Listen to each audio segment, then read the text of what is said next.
Democrats and Republicans caused the problems we face. Democrats have made it much worse, but how do we trust Republicans to fix it?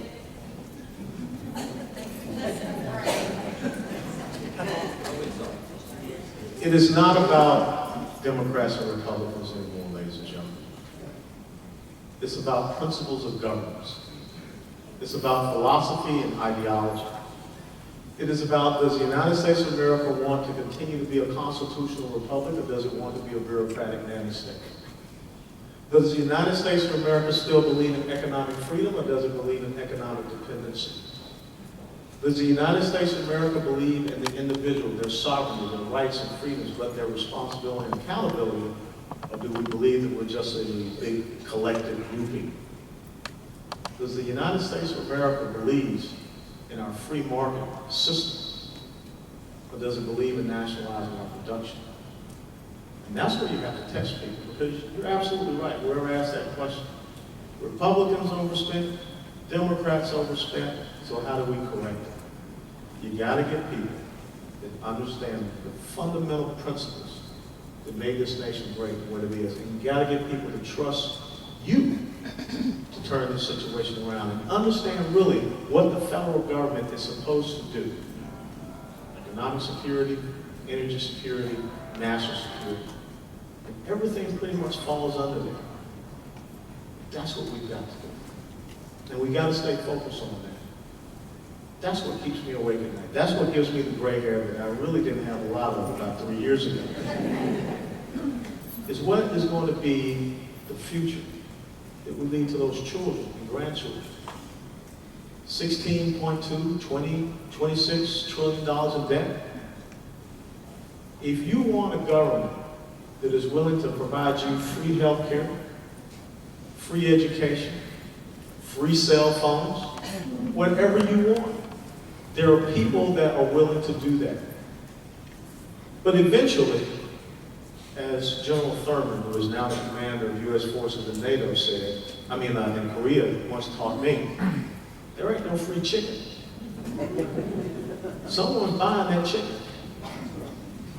Who is going to buy the chicken? Because eventually the people that's buying all of that free stuff will start to say, I'm not working for myself, I'm working for the state. We have to be able to turn this cycle around. It's about principles of governance, it's not about party. And that's what we have to be able to do. And I'll just challenge anyone. You show me anywhere in the world where liberal progressivism, Marxist socialism, and those type of principles have been successful in the world. No.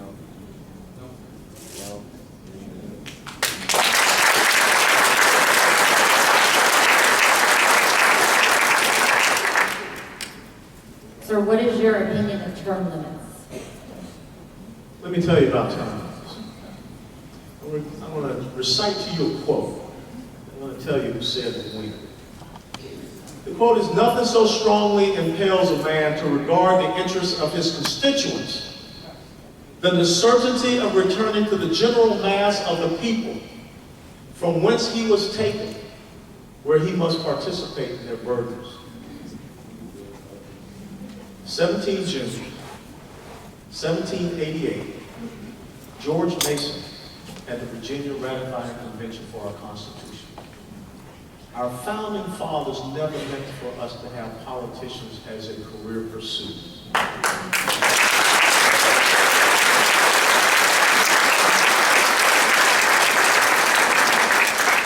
Recess meant that you left Washington, D.C., doing the business of this country and legislating, and you went back to work as a doctor, as a lawyer, military, as a farmer, whatever career pursuit that you had. But now it's become a career pursuit. And so this is what I believe. I believe that you need to have a maximum of legislative service in the United States federal government for 12 years. Why do I say 12 years? That's based on 2 terms of 6 years of the Senate. Now, in the House of Representatives, I think you should be capped at 8 years, 4 terms of 2 years. Now, why did I offset that? Because if you are a member of the House of Representatives and all of a sudden you decide, hey, yeah, I want to go to the old guys club and I want to be a senator, you still are capped at 12 years. The clock doesn't start over. And this whole thing about, it took me 22 years to get a 55% retirement as a lieutenant colonel in the United States Army, 13 different countries, 3 different combat zones. It only takes you 5 years to get a 70 to 75% retirement from Congress at the age of 65, which, even if you pass away as a member of Congress, will go to your spouse. That's the type of thing that has to be turned around.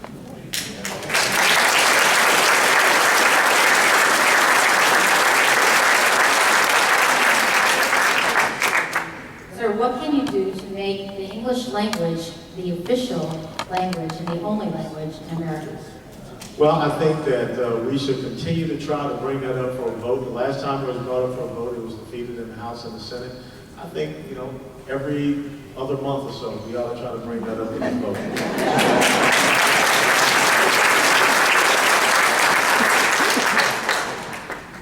Okay. The EPA is trying to shut down coal power plants. That will drive up prices approximately 30%. How can we stop this madness? Call your senators and tell them to tell Harry Reid to bring up H.R. 2273, the Coal Residuals Reuse and Management Act, which passed bipartisan in the House so that we don't destroy the coal industry. That's what we need you to do.